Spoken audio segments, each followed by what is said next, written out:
Et j'ai le plaisir aujourd'hui de recevoir une star du continent. Bonjour Herman Amissi. Bonjour Florent. Merci d'être là sur France 24, humoriste et acteur congolais, 1 million de followers sur Instagram. Le prédicateur de la bonne humeur, c'est votre surnom, c'est qui l'a trouvé, c'est vous? Oui, on s'est dit l'humour peut se prêcher. Si prêcher c'est éduquer, c'est instruire, ben, on peut l'utiliser comme instrument tout en passant de la bonne humeur. Ce monde, il a besoin d'humour en ce moment, selon vous? Ce monde a tellement besoin d'humour avec tout ce qui se passe actuellement, des choses à éviter, des choses à vite oublier. Et on s'est dit le rire est très important en ces moments. Bon, si vous êtes là aujourd'hui, c'est que le 15 mai prochain, c'est la grande croisade du rire à Lumumbashi, c'est votre ville de naissance, si je ne dis pas de bêtises. 5e édition de ce festival majeur. Comment vous est venue cette idée de ce festival en RDC? Cette ville qui m'a tout donné, cette ville qui m'a donné l'opportunité aujourd'hui en fait, d'être l'humoriste que je suis, il fallait chercher un moyen de la remercier, chercher un moyen de remercier ces publics tout en gardant un aspect culturel beaucoup plus important. D'où nous est venue l'idée de créer ces cultes d'humour, ces rendez-vous annuels qui est la Grande Croisade du Rire. Et cette année, nous fêtons la 5e édition. Ça vous est venu tôt, ce besoin, ce désir de faire rire les gens? Très tôt, je suis quelqu'un qui aime voir son entourage heureux. Je suis quelqu'un qui aime partager les ondes positives. C'est comme ça que je me suis dit, pourquoi se limiter juste à être là en train de rire avec des amis et ne pas le partager avec tout le monde? Et on découvre l'affiche et on va le voir pour vendre vos billets. Vous donnez de votre personne, évidemment toujours avec le sourire. Grande croisade, les billets sont déjà en vente. Hâtez-vous, les billets sont déjà en vente. 8000 billets, j'ai décidé de vendre moi-même. Mon équipe m'a beaucoup escroqué, j'ai plus confiance en eux. J'ai décidé de vendre les billets moi-même. Grande croisade. 8000 places, je vends moi-même mes billets. Un à un. Ce qui est sûr, mes billets, je les vends moi-même. J'ai plus confiance en mon équipe, ils m'ont beaucoup volé depuis toutes ces éditions. Vous avez des nouvelles de votre équipe? L'équipe, elle est là et j'espère qu'elle va s'améliorer. En soi, il faut trouver une stratégie de communication, se sentir un peu plus proche du public. Ils aiment comme ça. Ils voient leur artiste en fait plus proche d'eux. Ils voient leur artiste se déplacer lui-même en fait pour aller leur déposer les billets. Ils adorent. Et l'humour ou encore les festivals commencent bien avant la date. Et on va le voir sur l'affiche, il y a ce côté international avec des humoristes venus d'un peu partout, Maroc, Côte d'Ivoire, Cameroun, France. Kev Adams devait être avec nous aujourd'hui. Ça apporte quoi ce mélange de culture, d'humour selon vous?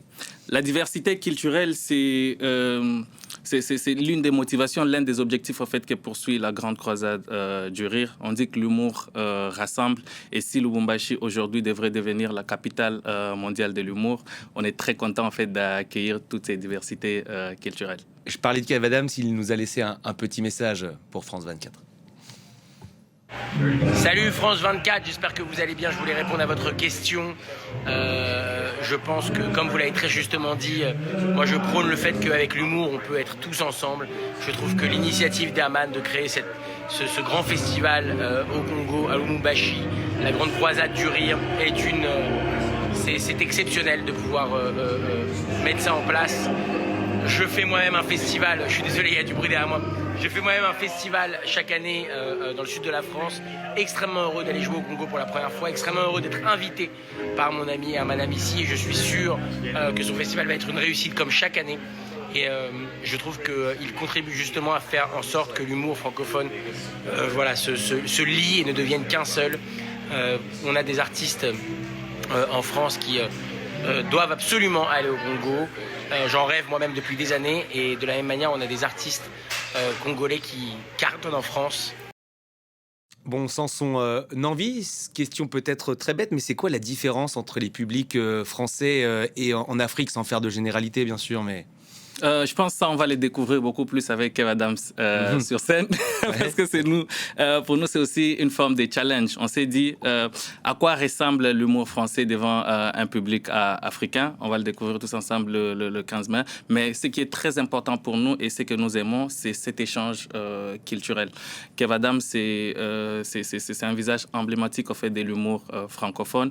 Et la voir pour la première fois au Congo et la première fois à Lubumbashi, nous sommes fiers de cet échange. échange. On espère qu'il profitera de cette chaleur, cet accueil du public louchois. Comment vous vous êtes rencontré avec Kev Adams? Kev Adams, très vite, sur un festival au Bénin, à Cotonou. Voilà, j'étais sur scène juste après ma scène, on s'est vu, on a discuté très vite. Il avait apprécié en fait ce que j'avais vu et c'est parti très vite. Avec quelques péripéties, je crois, quand vous étiez sur place? Évidemment. Ça, vous ne raconterez pas. Il y a des sujets que vous devez absolument éviter d'aborder.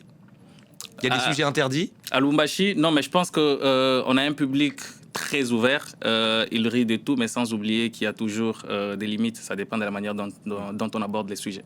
Et vous parliez de ce Cotonou Comedy Club. On va découvrir un extrait de votre passage. Vous étiez l'une des têtes d'affiche. Je disais que je viens du Congo. Au début, il y a un autre qui est passé, il vous a dit qu'il venait du Congo, mais il a oublié de vous donner une petite précision. Il y a 2 Congos, madame. 2. Moi, je viens de la République démocratique du Congo. J'insiste sur démocratique. Lui vient de la République du Congo. J'insiste sur rien. 2 pays frères séparés par un fleuve, chacun a sa mission. L'un joue souvent la canne et l'autre surveille le fleuve. Bon, franchement, très drôle. L'humour, ça passe par les comedy clubs, ça passe par les réseaux sociaux, ça passe par ce genre de festival. Il y a vraiment, vous le sentez, un essor de l'humour en Afrique depuis quelques années maintenant. Évidemment, et ça grandit très vite avec les réseaux sociaux, au fait, qui nous permettent aujourd'hui de toucher tout le monde. Tu as ton téléphone, tu as ta propre entreprise, tu as ton moyen de communication. À toi de voir comment tu l'utilises. Et nous, on essaie de faire du mieux qu'on peut pour partager cette bonne humeur, quel que soit le canal.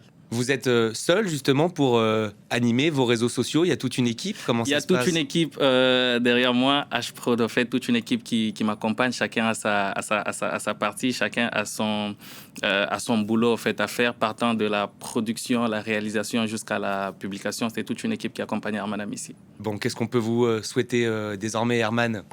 Bonne chance. En tout cas, cette année, cette 5e édition, avec une particularité, c'est que nous passons de 3000 à 8000 personnes pour cette année. Comme je l'ai dit, 8000 immatures, 8000 rires et surtout 8000 Barcelonais. Ah, Barcelone, ça c'est important. On vous souhaite évidemment bonne chance. Merci. Et vous revenez quand vous voulez sur le plateau de France 24.